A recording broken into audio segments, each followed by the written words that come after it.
So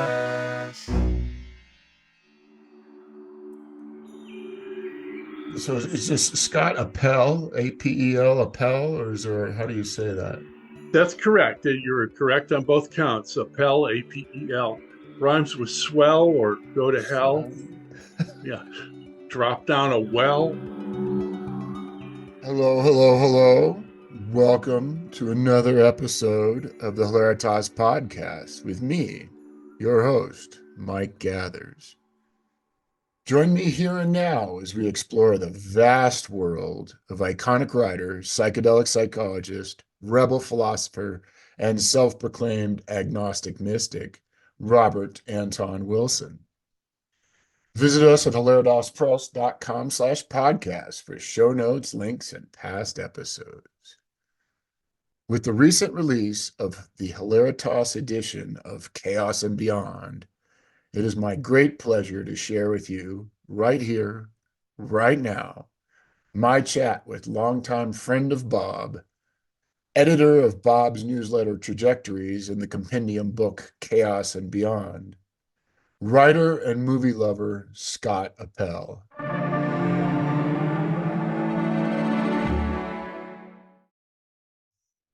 Scott Apel, welcome to the Professional Hilaritas showtime. Professional Showtime. Welcome to the Hilaritas podcast. Well, you guys are doing a great job. First of all, let me tell you that. You and Raza and Christina. I love Christina. We hung out with her for quite a while. Oh yeah. In the Bay Area, and I'm really thrilled to see you guys keeping Bob's legacy alive and his books in print. So, Thanks. thank you.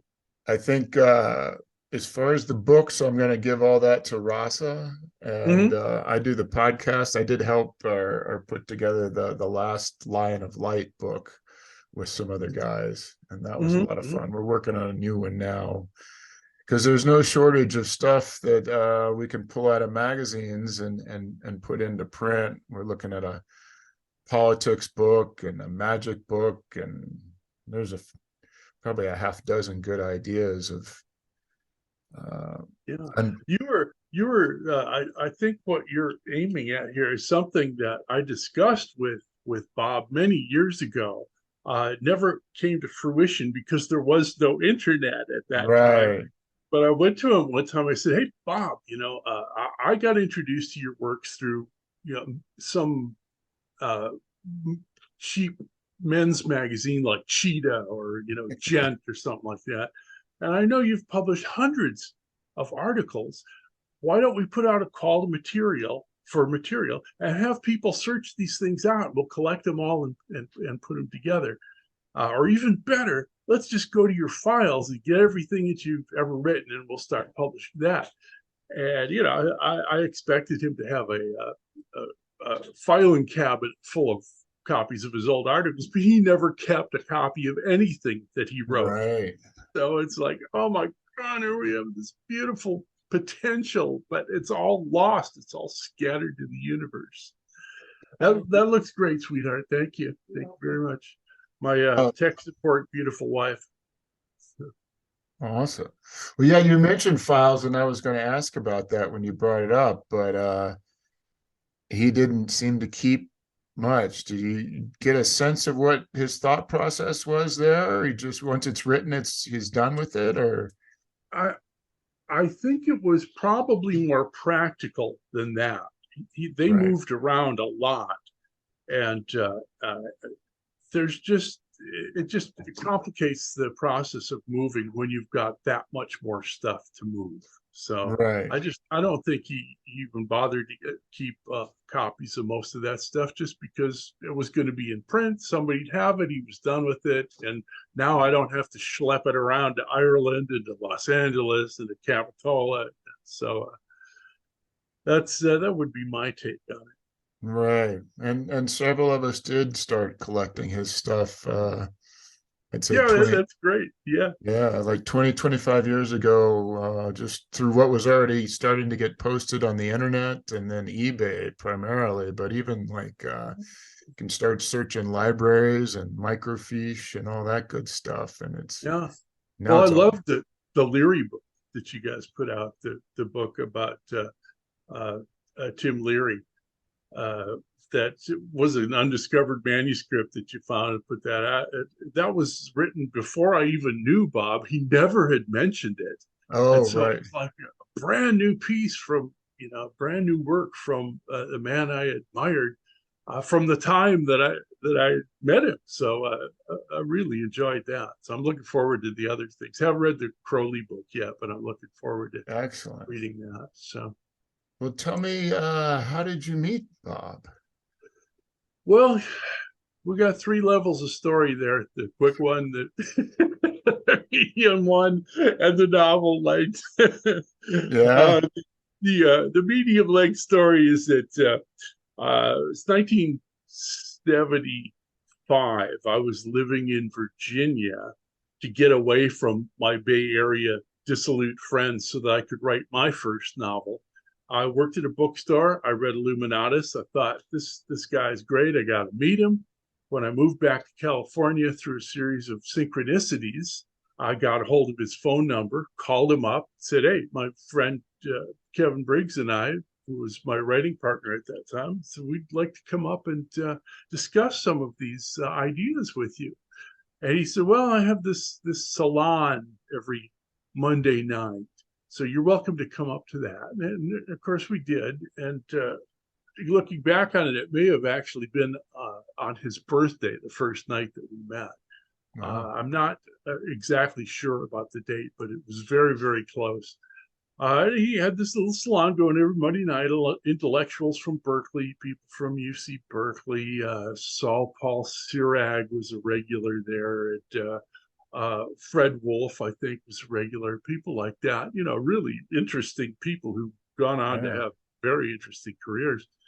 And so that's basically how we met. After a couple months of that, Bob decided it wasn't accomplishing his goal, and it Mm. took me years to figure out that his goal was to have it be an income generator, to make some money out of Okay. it. He's hosting these people every Monday night. He's not Yeah. getting anything out of it. So he said, "I'm going to start a class. I'm going to start a class in neurologic. Do you want to come?" I said, "Oh, absolutely. What the hell is neurologic?" But so for like the next 10 weeks, we went to his neurologic class. And one night after class, I had mentioned to my friend Kevin that it was an hour drive home. We were going to miss Mary Hartman.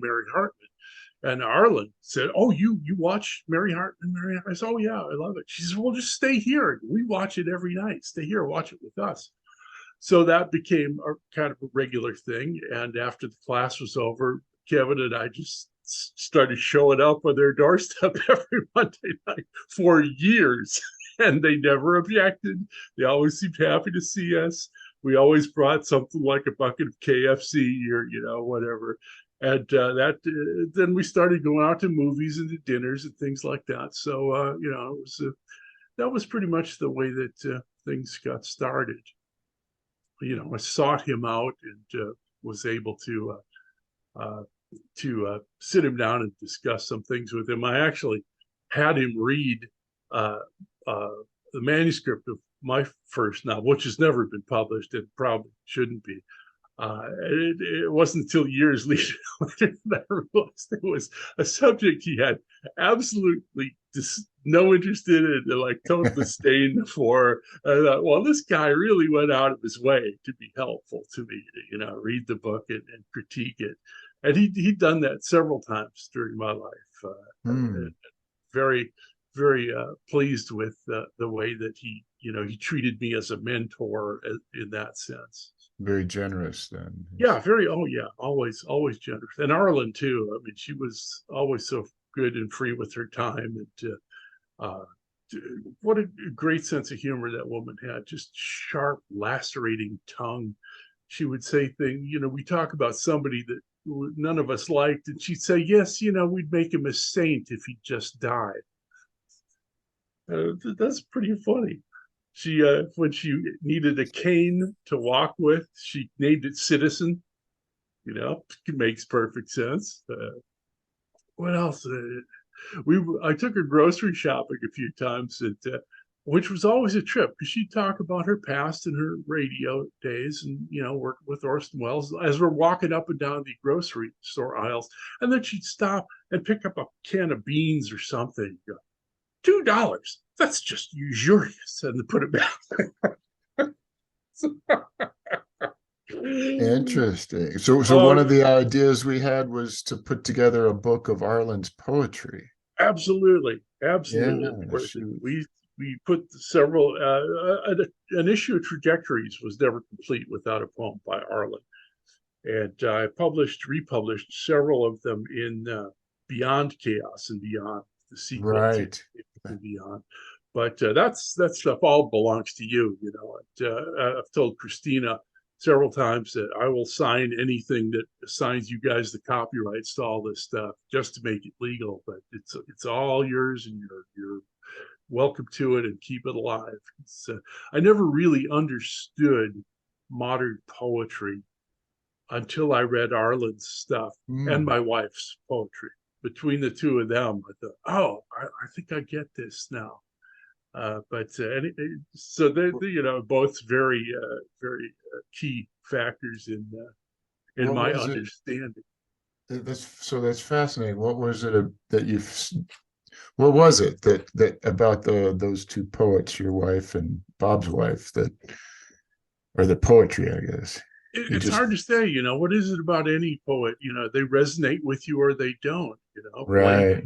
Blake always resonated with me. I think I was just a genius, and I still quote him to this day. But there's one of Blake's couplets that I use frequently in my writing is a poem he wrote called "To God," and it simply says, "If you have formed a circle to go into it yourself and see how you would do."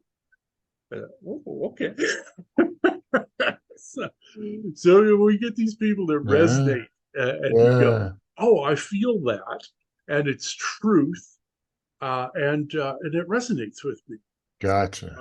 Uh, I'm working on publishing a book of my wife's poetry, almost against her will, but we have already decided that the title is going to be "In the Other Poem I Lied."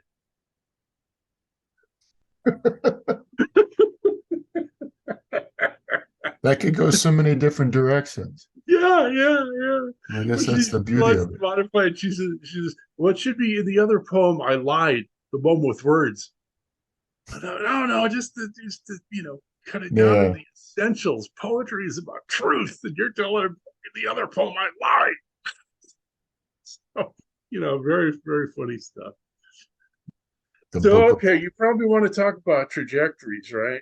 Sure, normally I have a lot of things to read and a lot of notes and I'm prepared Yeah. here, but you're more of a mystery to me. And I know you were an old friend and I know you were involved with Trajectories and Philip K. Dick Dream Yeah. Connection. And Oh yeah, you know about that. Good, good, good. You can yeah. see over my shoulder one of my latest works there, No Plan B, the Adventures of a Carbon Unit in Silicon Valley, which is Ah, basically a work about my work life and going from analog to digital and ending up at Apple for 6 years. So, but yeah, yeah, is the that in Phil Dick. print? Is that Oh yeah, something? yeah. Okay. All of my books are on Amazon.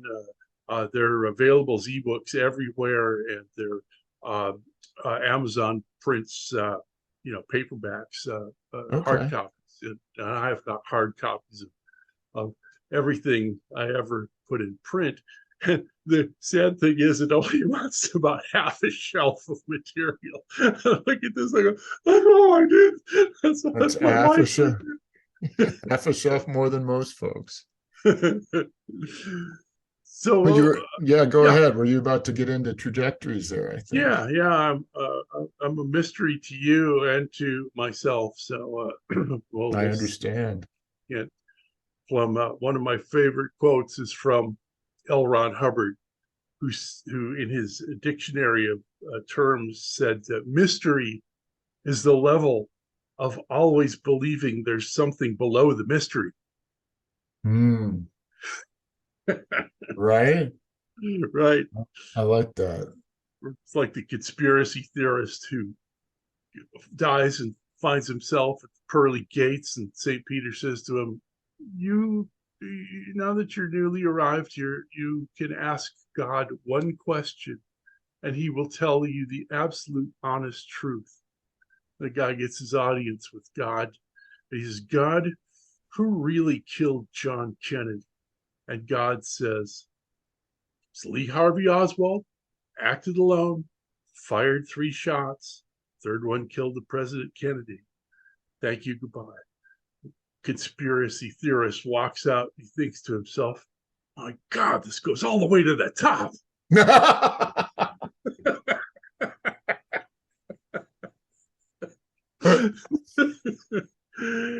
That's There's good. always something below the mystery.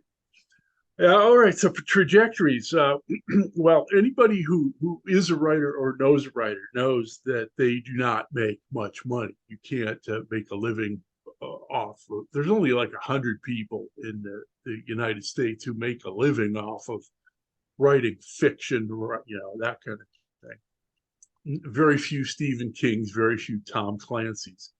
So Right. Bob and Arlen were always hurting for money. After I had known them for about 10 years, I realized this, and I thought, well, maybe I could do something about this, something really practical to help them out, which if I weren't such a mystery to you, you would know that that's the least likely thought to ever cross my mind, doing something practical. But they were living in Ireland in the late 80s, and they came to the U.S. to do a lecture tour, and I drove them down to Esalen, and I sat Bob and Arlen down. I said, "Look, you've got what 5,000 fans, hardcore fans, maybe worldwide." He says, "Yeah, that's about the number I figure." I said, "Well, why don't we do a newsletter, quarterly newsletter? You write it, I'll do everything else. We'll split the money 3 ways, be the triumvirate, Bob, Arlen, and me. It'll make you some extra cash, probably could even make you as much per year as the pitiful advances you're getting for some of your books." So they were both very excited about the prospect, and we corresponded for months. You remember that obsolete, old-fashioned thing called the U.S. mail? I've heard about it. Yeah, yeah, really, I've heard. They still drive their trucks through our neighborhood. It's scary.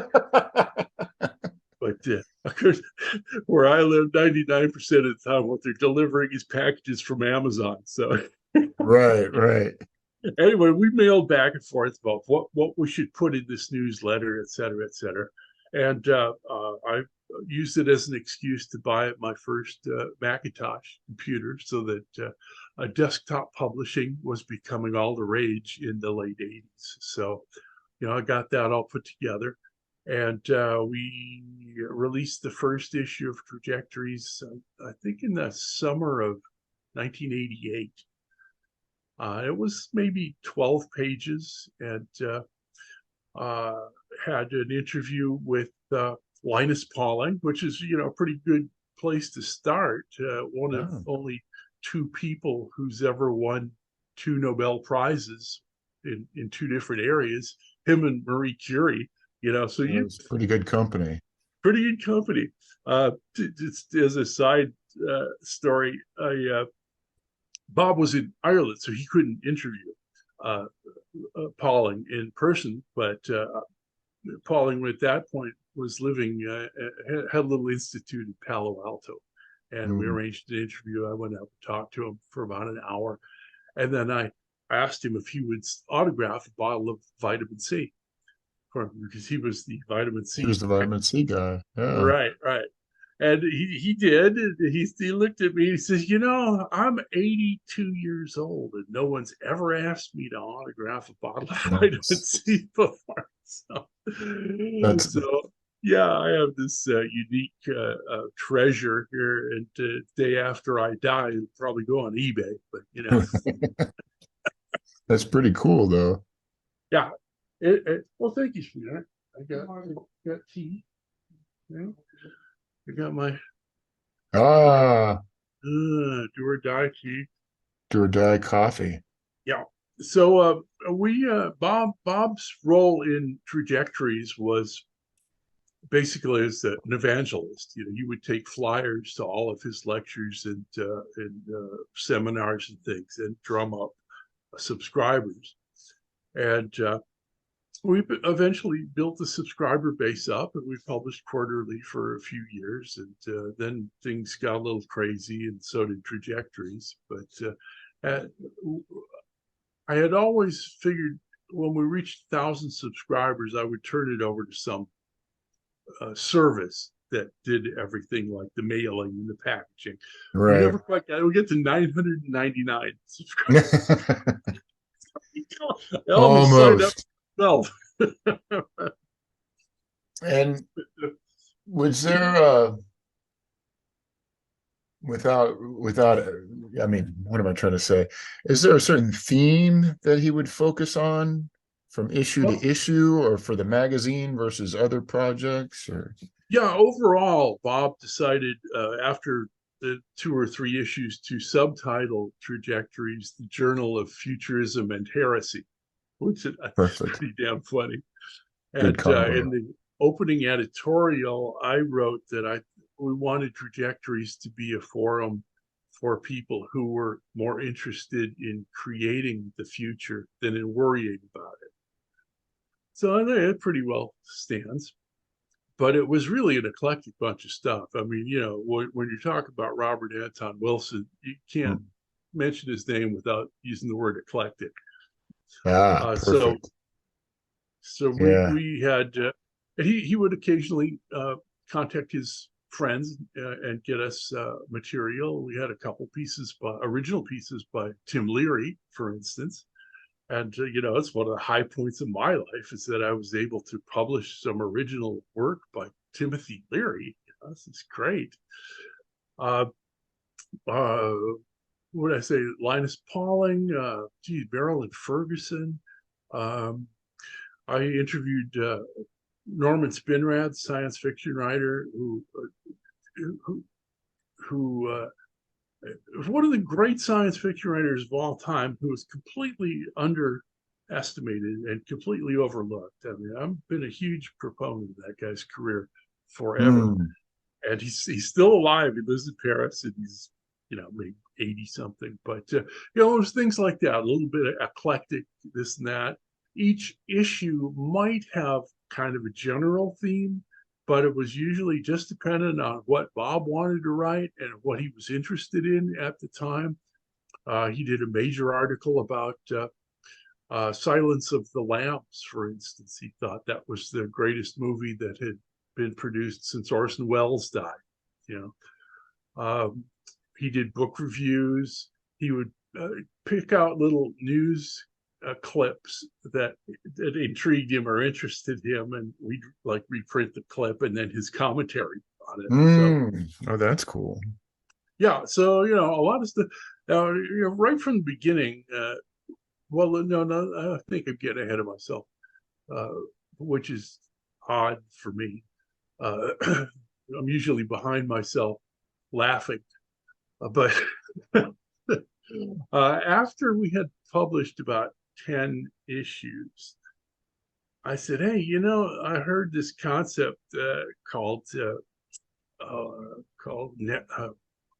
networking or something like it." Anyway, uh, I said, "I think we could leverage.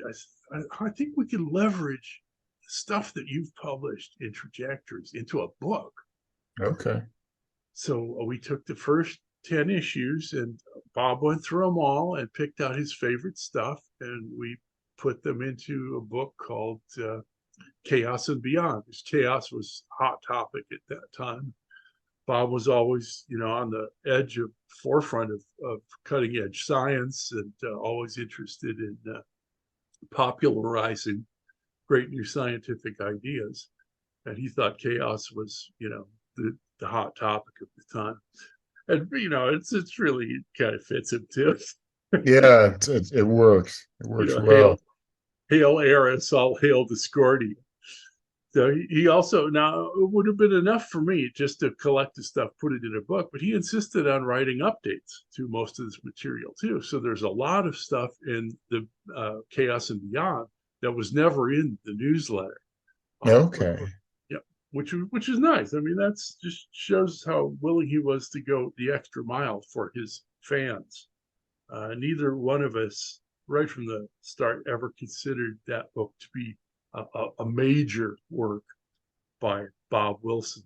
But we also both agreed that this material was so good it shouldn't just evaporate and be lost and be thrown away like an old magazine. You know, it deserved to be collected and Right. distributed. And we were also both aware of the fact, Bob certainly more than me, that after 10 years, a lot of the stuff that was in that book was going to be passe or obsolete.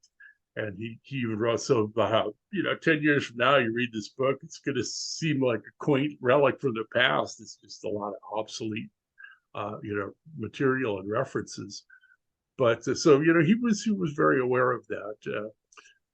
But it's still his insights into, various books, movies, social movements, politics are still relevant today. Yeah. We still listen to Bill Hicks, the comedian, because his work was timeless. You could always find ways to mock the power structure. Mm. So that's that was our take on Chaos and Beyond. Okay. I didn't realize Chaos and Beyond was taken from the first 10 issues. Mhm. Um, so then there's a second book, and is that Beyond Chaos and Beyond? Did I get that right? Oh, yep, that's the one. Is Well, that then from the later issues? you're smarter than I look. Uh, I I do my Yeah, best.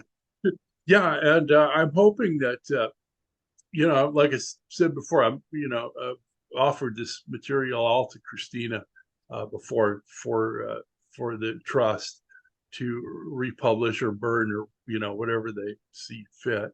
Is I think I've achieved what I wanted to achieve out of that stuff. Okay, great. Yeah, Yeah, Bob some money. there you go. Right. Help feed the man. Yeah, exactly. And this podcast will release probably on January 23rd, and by then Chaos and Beyond should be out. Um, Fantastic.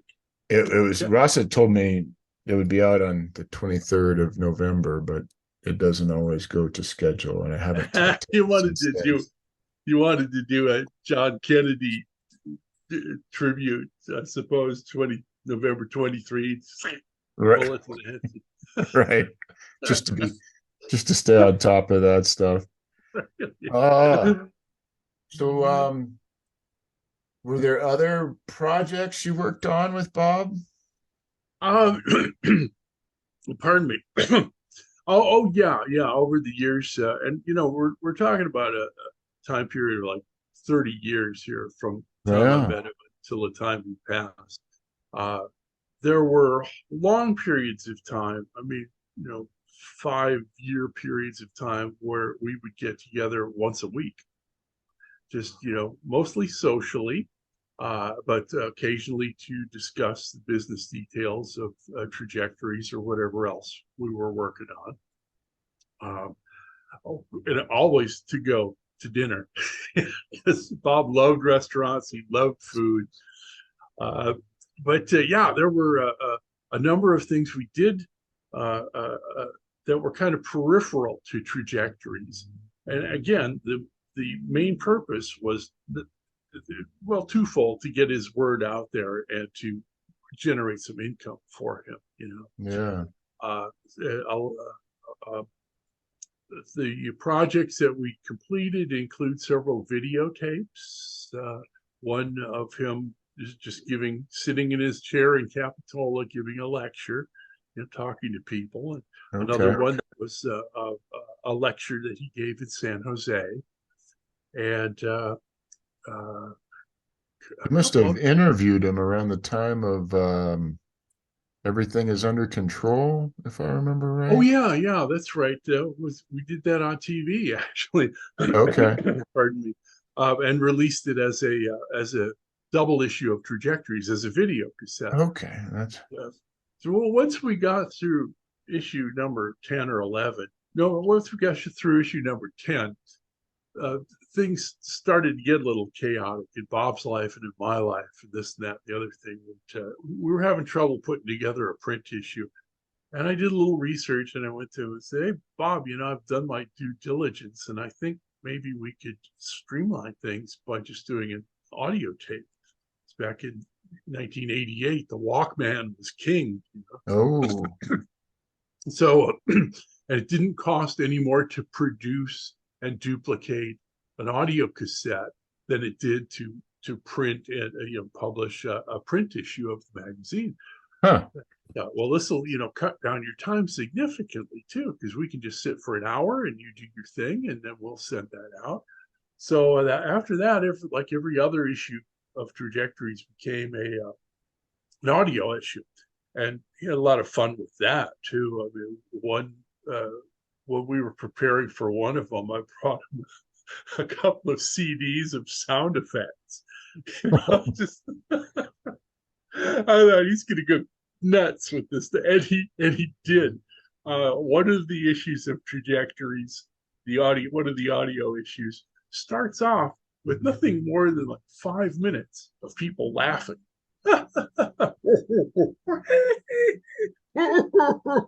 Oh, you just laughter, laughter, laughter off these CDs, sound effects CDs. And I listened to that and I heard that and I thought, what the hell is going on? And eventually it dawned on me that this is perfect. He knew exactly what he was doing. That the Buddha is laughing, and Mhm. if you can't laugh at this stuff, if you're not capable of laughing at something, it's not worth taking seriously, basically. So apparently the listeners, the subscribers, seem to like it because we never got any negative feedback. What's this? Is just 5 minutes of laughter. So that's something that doesn't translate to print. That's something that Yeah, the only transcript's not going to be too entertaining there. Bob now seemed like the kind of guy that would he just like he liked to play with the fonts when he wrote his letters to folks, and when as I understand it, the Chaos and Beyond, every article is in a different font. And yeah, well that was me. that I was wasn't you. using my Okay. Macintosh and my Mac Quadra at that time, and we can thank Steve Jobs for that too, because if it weren't for Steve and his love of calligraphy and insisting that various fonts be built into the first Macintosh, most print stuff would look like a newspaper nowadays. So Interesting.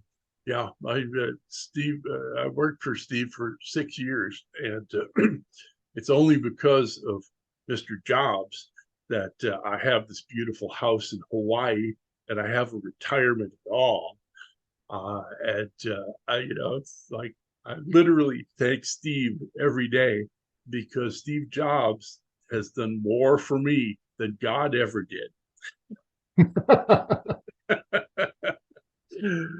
So now we're off track. What were we talking about? Oh, the fonts. Yeah, Bob loved the fonts. Yeah, yeah. He had a Macintosh too, or Yeah, he used Apple computers all his life. Just loved playing with the fonts, and why not? It's art. right.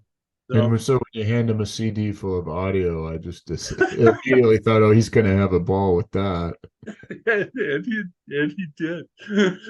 So yeah, so it was a real good collaboration. I should point out that too, 30 years of association with Robert Anton Wilson, including, like I said, long periods of weekly visits and interactions. We never exchanged a crossword, never once. We didn't always agree on No. everything, but I would usually defer to him because it's his career, his writing, his work. But on the other hand, whatever he gave me to publish, I published, without editorial uh, comment or changes. I'm very proud of the fact that Trajectories provided Bob with what was probably his only censorship free forum for Hmm. a decade. So, and his stuff always came in clean anyway. All I ever had to do was, clean up his spelling or his punctuation, stuff like, little tiny little editorial things like that. But for the most part, never had to rewrite, never had to change, never had to cut. It was all Bob, right from the horse's one end or the other. One into the other. Well, he's the horse's mouth. I'm the gift horse orthodontist. You were the other side. Yeah, I'm the other side. Yeah. Well, so okay, but were there other? He seemed to always juggle 5 or 6 book ideas at once, from what I could tell. Maybe not always, but where I see him talk about it, he's juggling like 5 or 6 different ideas. And obviously those change over the years, but there seemed like a lot of ideas that never quite went to print. Um, Yeah, yeah. The sequel to Illuminatus, for right, instance, is probably the archetypal example of that. He and Robert Shea, his co-author on the Illuminatus trilogy, started another trilogy. They wanted to do Bride of the Illuminatus. Great, right. looking forward to it. But they cranked out 4 chapters, Okay. and then Bob Shea passed away. Oh, After that, this was, I think, about 1998, maybe. After that, Wilson lost all interest in the project. hmm, I'd even approached him a couple of years later about, I was working with an acting troupe at that time, writing and directing original plays, which is so much fun. I can't even begin to tell you.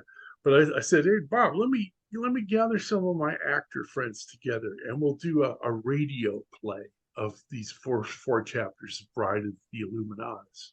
This is mostly dialogue, right. and we'll do it as a Trajectories spin-off, and we'll have professional actors doing the voices. We don't have to stage anything. You just put a microphone in front of them. It'd be great." So, no, I'm just not interested in following up with that anymore. So, Hmm. what we do have is those first 4 chapters, however, in the Beyond Chaos and Beyond book. So, the aborted uh, sequel to Illuminatus, all that exists of it is in that book for people to read. So, but there was one of the things he worked on, got rid of. The stuff that you and Rasa and Christina are coming up with, a lot of that stuff I never even heard of. He never mentioned it. He was working on it. He published it sometime, and uh, so it was always probably floating around in his mind. But that's I don't think that's uncommon for somebody who's a polymath like that. I mean, I struggle to keep one book at a time in my brain until it gets out on paper. Then I can start thinking about the next one. But Bob was always juggling stuff, Yeah. not just writing, but the politics and social commentary and whatever else he was, the lecture tours and all of the travel and all of that stuff. So he was, one of the original multitaskers, I guess we'd have to say. Juggled a lot of things. Yeah, yeah. And so you edited, if I'm right, Philip K. Dick Dream Connection, and he's got a piece in there, but Yeah. is that basically just a compendium of different essays on PKD? Uh, pardon.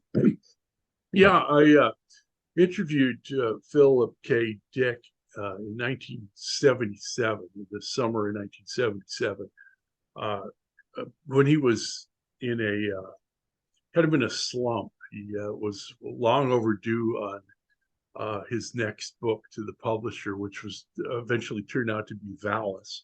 Mm. And he was having writer's block, and he didn't even want to do the interview, but his girlfriend, Joan Simpson, the incredibly cute Joan Simpson, convinced him. We conspired behind his back. She says it'd be good for him. He needs to talk to somebody. So she set that up. And we spent a couple of days at Phil's house when he was living with Joan in Marin, I think it was. Okay. Recording everything. I ran out of recording tape at one point, and Phil went over to his vast collection of music and pulled out a blank tape and said, "Here, let's keep going. Put this in, use this tape." Nice. So, it was a lovely, wonderful, wonderful man. I just loved him so immensely. It burns my ass every time somebody questions his sanity, because this is, if you really look into his work, this is a guy who is probably, well, there's insane, there's sane, and there's super sane. And Phil up here, Bob was up there. They had the full view of the maze below them, while the rest of us are just going, geez, I wonder what the hell's going on. So yeah, after Phil passed away, I was kind of crushed, and I was surprised that I was so deeply affected by his passing. But he went so young. At that age, you think, oh, I'm going to be friends with this guy forever.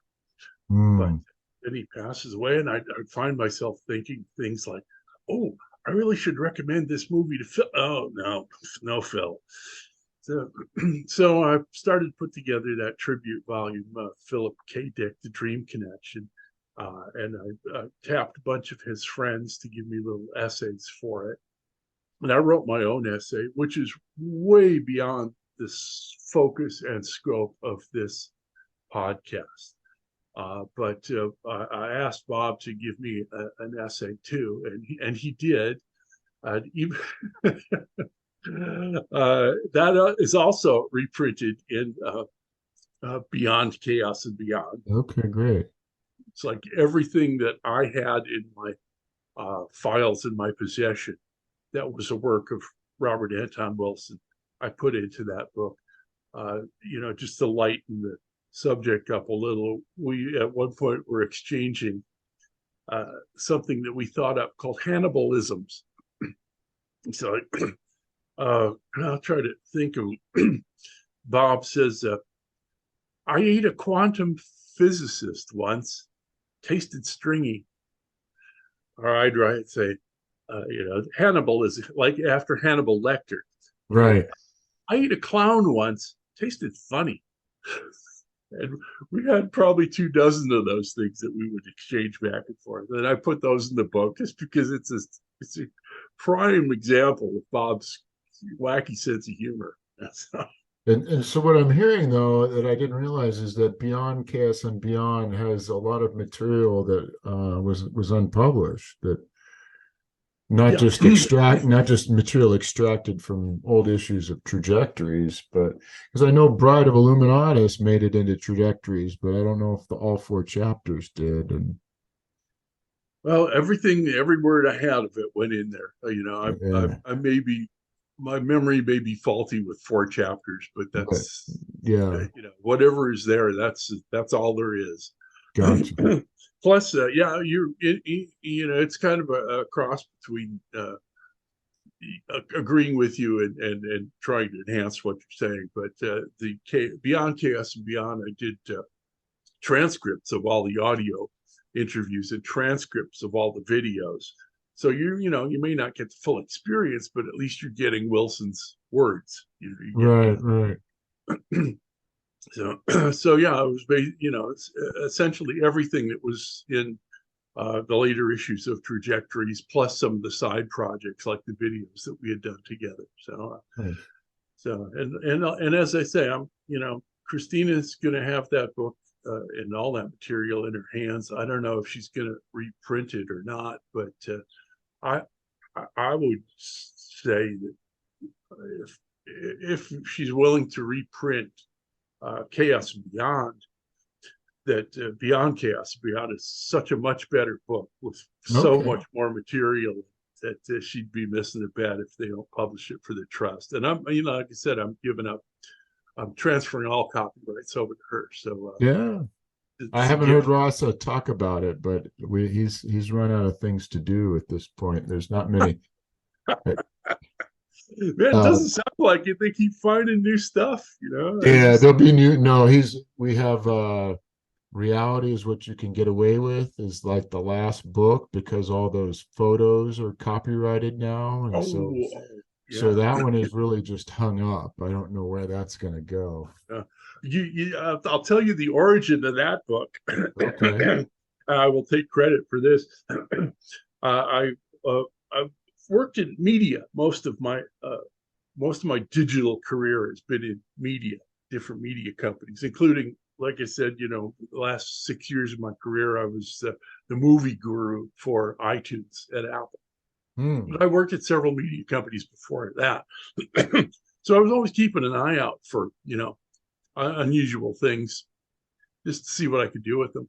And I found a list of public domain videos at one point, maybe 1990, something like that. Movies that had the copyright had lapsed, Right. and there were a couple hundred of them. And some of them are quite well known. Like at that time, "It's a Wonderful Life" was in the public domain, which Wow. is why you saw it on television repeatedly every Christmas because it was free. The stations could use it for free.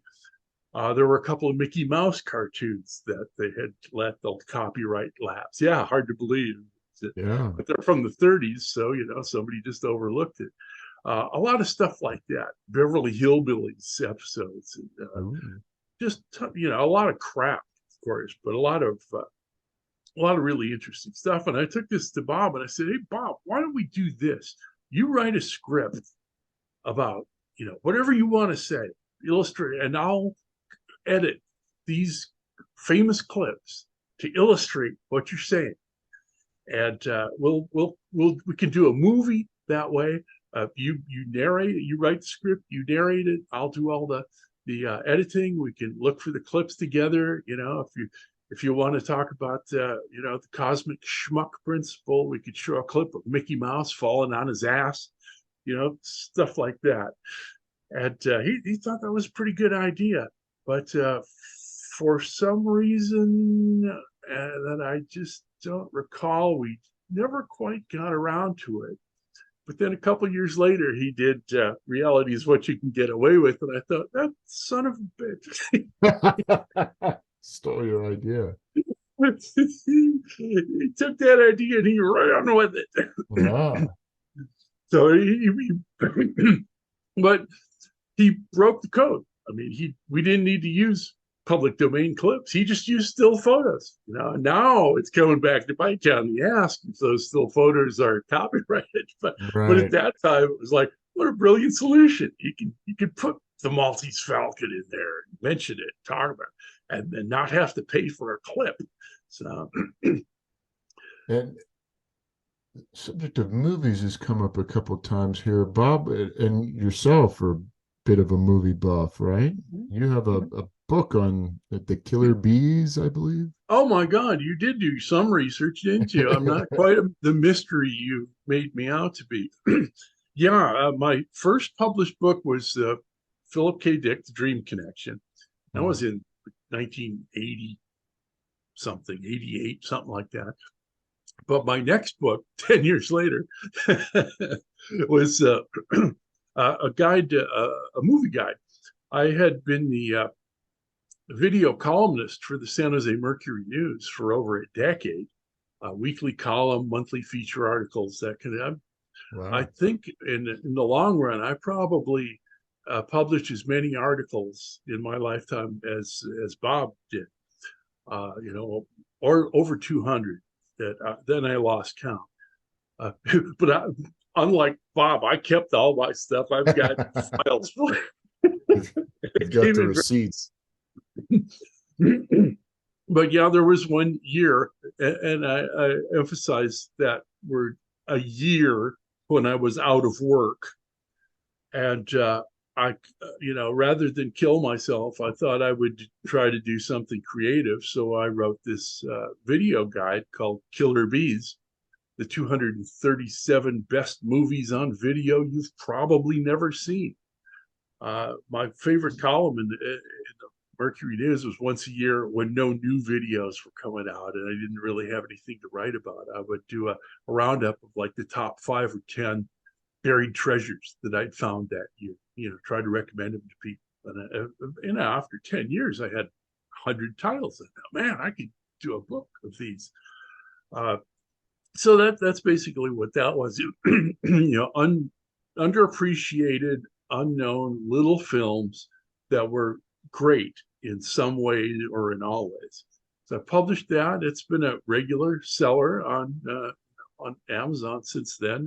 And a few years ago, I decided, well, it's been 20 years since I published Killer Bees, and I'm still keeping the goddamn notes. So I might as well do a second volume. So there's a Killer Bees 2, Son of a Killer Bee, is also available. Only this time it's like 237 best movies, 237 more great movies on streaming that you've probably never seen. Right. So yeah, those are. I was going to ask if streaming has made it harder to find movies these days. Oh no, much easier, much easier. Yeah. It's easy to find a great unknown movie as it is to find a blockbuster, if you know what you're looking for. And my books, the Killer Bees books, were designed to help you find something to Yeah. look for. In those days, back in the video store days, I read this statistics that 50% of people who walked into a video store walked out empty-handed. And I thought, well, that's just insane. I mean, you walk in a video store, you're surrounded by shelves full of movies, thousands of them. Some of them great, some of them crap, some of them in between. Nobody should ever leave a video store empty-handed. So I was one of the inspirations for Killer Bees.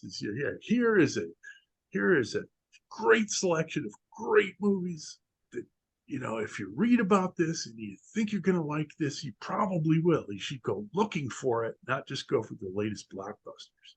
And now, it's much easier, go to Netflix, just type in a name. But the books are still, I think they're still relevant in that sense. There's still unknown movies. There's still great movies. And I've had a lot of fun with that. Nice. Watched a lot of bad movies too. I bet it. What's the ratio of bad to good? About 10 to 1. 10 bad to find one good one. Yeah. Yep. So for 237 movies in a book, I probably watched 2,500. Yikes. Candidates. Yeah. Oh God. And it's not that most of them are bad. It's just that most of them are mediocre. Right. And I used to sign books. I'd go to film groups and speak and things like that. And I would sell the book at the merch table, of course. And I would always sign them, life's too, because life's too short to watch bad films. Right. So you took the heat for us all. Yeah. I've done it so you don't have to. And I know Bob had his favorites, but was he a movie buff in general? Do you know? Pardon me for just 1 second. Yeah. This little get the junk out. Problem for years, and I'm just not used to talking at much length. But Yeah, Bob was a major, major film buff, and not just a buff. I mean, he was very well educated in movies. We would have long discussions about movies, and he even wrote I suggested him that he write an article for Trajectories about his top 10 films, which he did. Of course, knowing Robert Anton Wilson, it came out to be a top 11 list. Ah, I don't know if he had Spinal Tap in mind, but Bob's list goes up to 11. Bob's list goes to 11. And the funny thing is, among the 10 films you've got, like Intolerance, D.W. Griffith's Right. masterpiece, Citizen Kane, of course, F for Fake, which we were both so thrilled with that we used to offer discount copies to subscribers of Trajectories because everybody had to see this movie.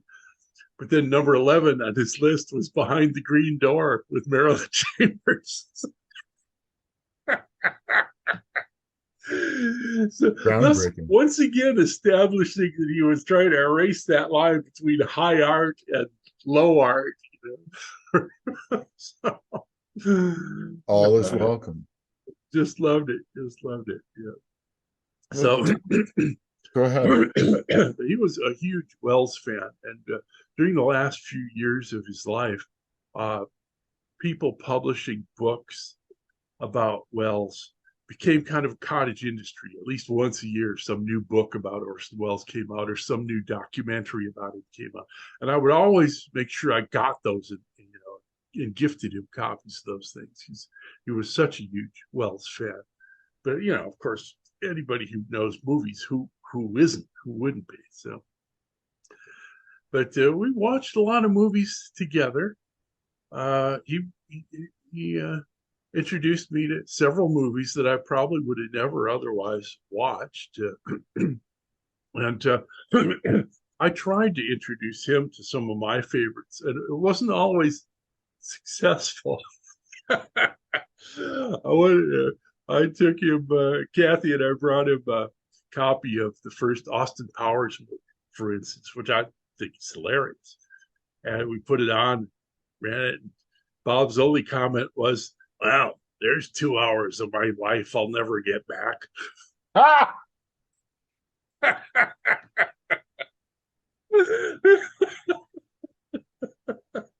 Oh. No, it's a failure. And he could be pretty pointed, huh? I mean, Oh, absolutely, absolutely, absolutely. I had a joke that I used to tell regularly just because it amused me. And after about 5 years, he just looked at me one time when I told that joke. He says, "Yeah, that never gets old." So I said, "Okay, I get the point. Yeah, you point won't hear that." taken. Yeah. But we would, on our evenings together, always included, a joke exchange. Just, people just don't tell jokes much anymore. Bob loved them. There's something I wanted to mention here too. Maybe slightly off the subject, but Bob had a prodigious memory. I mean, Yeah. just he was an inveterate reader, and he remembered things accurately. Anytime he'd come up with a quote and I'd go check it out, he was right on the money. He remembered Mm. things very, very precisely, and and over a long term. I never doubted his memory or questioned his quotes. I thought it's like the walking Wikipedia. It one of my Bob Wilson friends was under the impression he would read like a book a day. Does that I don't know about that, but I wouldn't okay? discount it. I it, if he worked anything like I do, he probably read a couple hours a day and then wrote, for most of the rest of the day. But at one time, when he and Arlen were living in Capitola on Brommer Street, and that was back in the days when I was hanging out with them at least once a week, and we were still producing Trajectories. And the three of us sat down, and he said pointedly to Arlen, uh, do we have any money in the bank? And she said, yeah, we have about X amount. He says, okay, well, I'm thinking that maybe when we have XY amount of money in the bank, I might just take a year off writing and do nothing but read. That never happened, but that's kind of, I think, how his mind worked. He needed to refill the well, or re-inspire himself by doing more reading and less writing. Hmm. Never quite occurred that way, but it was kind of insightful into his thought process. Oh, I do know how he wrote, though. He confided this in me. So I write the first draft stone, so it's funny. Then I edit it straight, so it's understandable. Then I go back and read it stone and edit it again, so it's funny. I've heard that seemed to be when effective for him. when I published Killer Bees, I was doing a lot of media, TV and radio and stuff like that. Before I started, I went to him because he was very experienced in that kind of thing, promoting his books and whatever. I said, Bob, I'm going to be doing all these TV appearances and radio and, personal appearances, this kind of thing.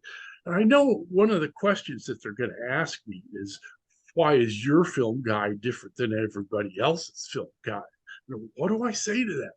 And he thought about it for a second. He says, well, first of all, you tell them yours is funnier. Oh, I always did it. It always worked. Nice. So, Good advice.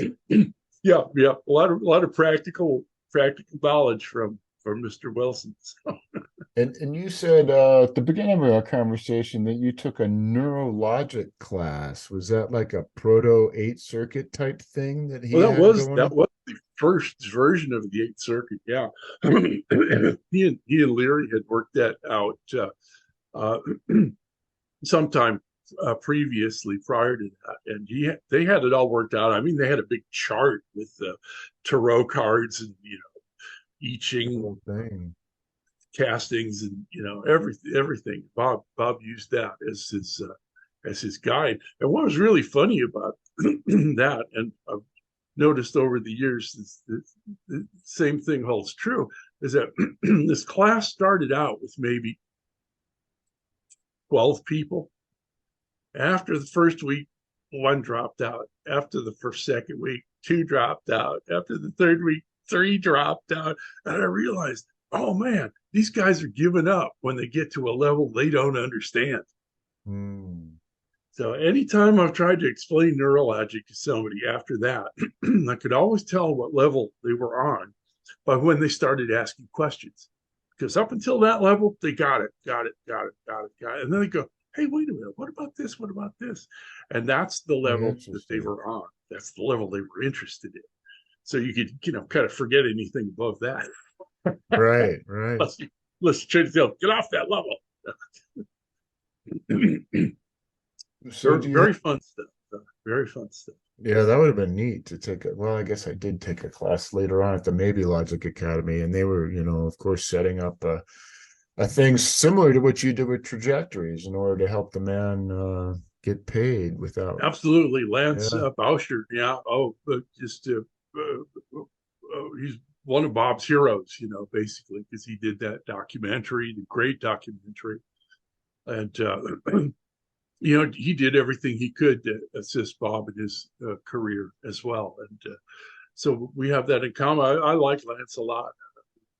We used to hang out in Santa Cruz, never really as friends, but always as Wilson supporters. And he asked me to host the premiere of the Maybe Logic documentary when they showed it in Santa Cruz Nice. in whenever it was, 2003 or four, something like that. Somewhere in there. Yeah, which was, I was very touched that he would ask me to host the evening. I got up and I came up on stage and people started applauding. I said, "Well, thank you, very much for applauding for me for no apparent reason." Right. The fuck am I? Maybe they thought you were Bob. you no, at that point I could walk and he couldn't. Now neither of us can walk very well. But I told him I'm not a host, but I played one on TV. So, Very good. So do you have any favorite Bob stories? um, how long we got? I got a couple of them. I I've got, told a couple of them at his memorial, which I hasten to add was organized by my beautiful, brilliant, creative life partner, wife, Catherine Inslee, who likes to stay in the shadows. So I won't mention her too much. She was with Bob when he died. Uh, hmm, she was living in his apartment, sleeping on a couch next to his hospital bed, and she was there when he passed. So this is how deep their relationship was.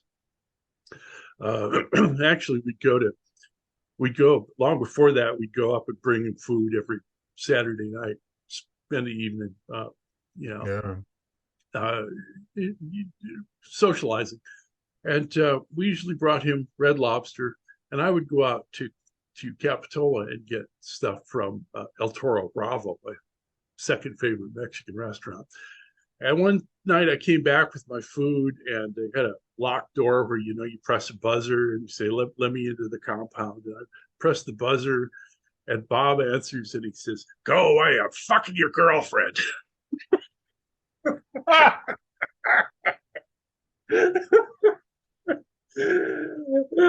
think I Oh, said something like, "Yeah, I'll come back in 3 minutes." nice. Well done. So okay, the you want to end on the serious story or the comic story? Let's Well, I don't want to miss it because there was an email exchange with Rasa that had a story in it, and I was going to prompt you on that one, and I don't want to give it away with the punchline, but there was something about how, as Bob was less physically capable, and you were helping him a lot. right. That's the comic one. Yeah, Okay. the serious one was after I turned 50.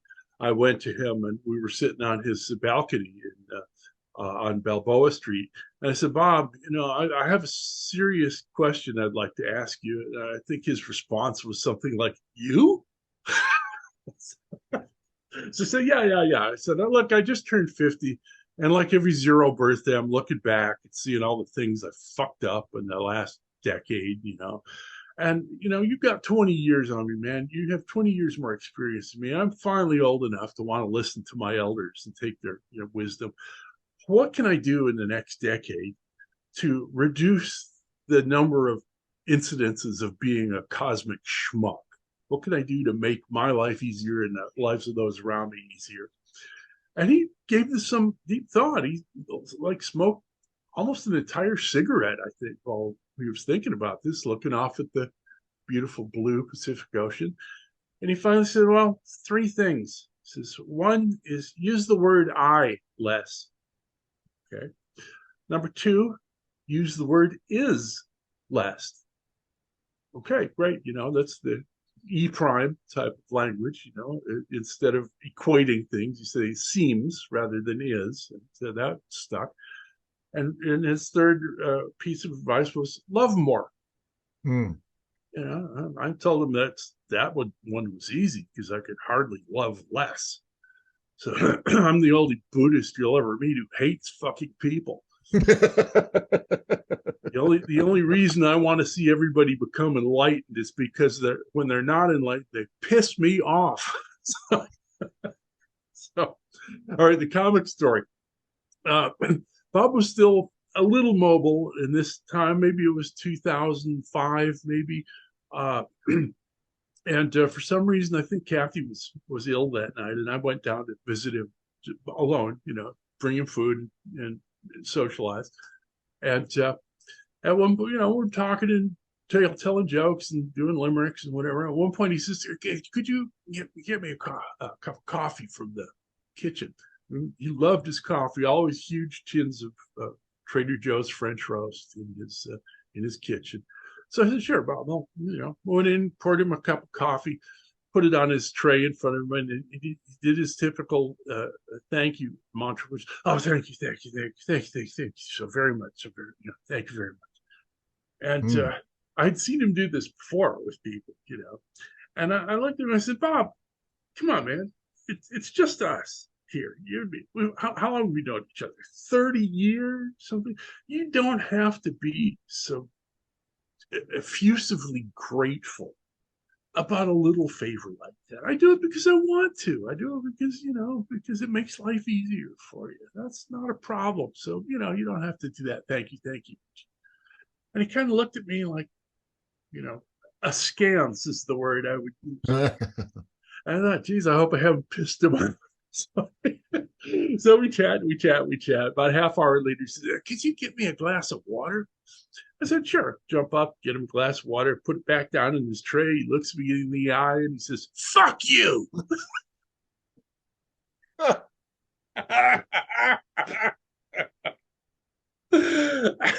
And, I swear to God, what is it? ROLF for Ralph, Yeah, rolling the rolling on floor, the floor your ass laughing. off.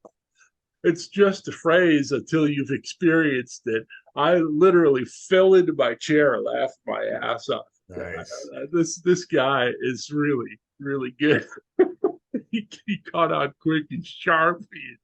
Very very funny stuff. It was always a pleasure, always a treat to be with Bob, except at the airport when he insisted on so, uh, you know, I always thought we were going to be strip searched whenever I brought him to the airport, even before 9/11, before TSA. There was, have his luggage ever been out of your sight? Has anyone touched your luggage? You go, "I don't know. I blinked a couple of times. Does that count?" Oh gosh. so, so anyway, anything else you want to cover? I think Yeah, do we cover all your books and things you'd like to talk about oh while I no, got you? only about half. But I will mention one thing, though. I've written a series of comic mysteries that are available on Amazon.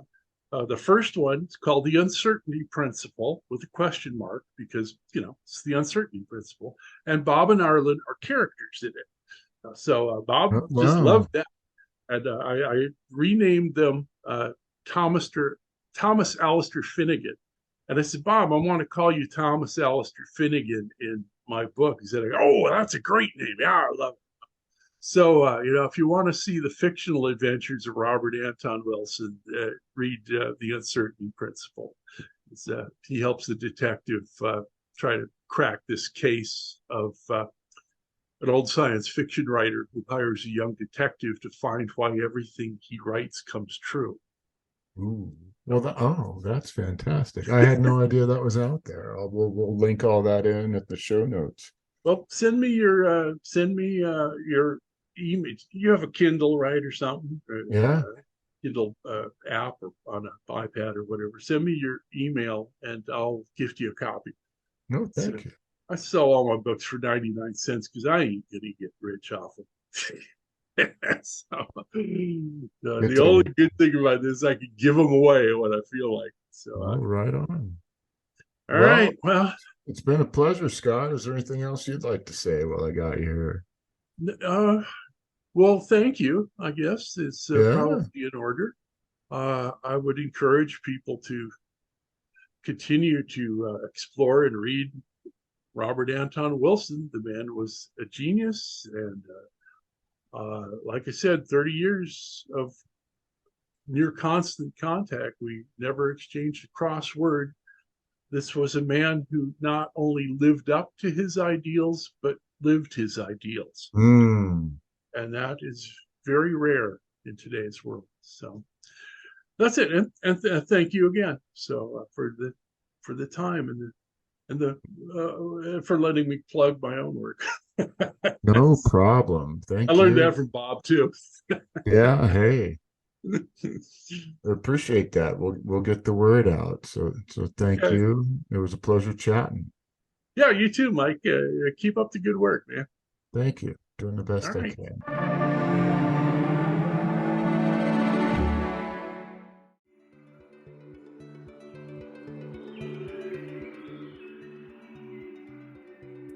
That concludes the episode. Thank you for listening. I hope you enjoyed it. A big thank you to Christina Pearson of the Robert Anton Wilson Trust and Richard Rassa of Hilaritas Press. I am your host, Mike Gathers, signing off with love and cheerfulness. Amor et Hilaritas.